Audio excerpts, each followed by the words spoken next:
पाठ 12. कल्पवृक्ष. बबिता, आई, आम्हाला आज बाईंनी टाकाऊपासून टिकाऊ अशी एक शोभिवंत वस्तू बनवायला सांगितली आहे. आई, नारळाच्या करवंटीपासून तबला बनव. बबिता, करवंटीपासून. आई, अगं, नारळाच्या झाडाच्या प्रत्येक अवयवाचा उपयोग होतो. नारळाच्या झाडाच्या पानापासून झाडू बनवतात, त्याच्या झावळ्या ह्या झोपड्यांवर छप्पर म्हणून उपयोगात येतात.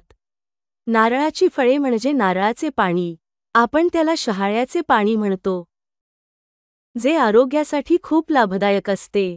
तसेच आतील खोबऱ्याचा जेवणात उपयोग होतो. करवंटीचा ज्वलनासाठी उपयोग केला जातो, त्याच्या खोडाचा इंधन म्हणून वापर करतात. बबिता, खर्च नारळाच्या झाडाचे किती उपयोग आहेत?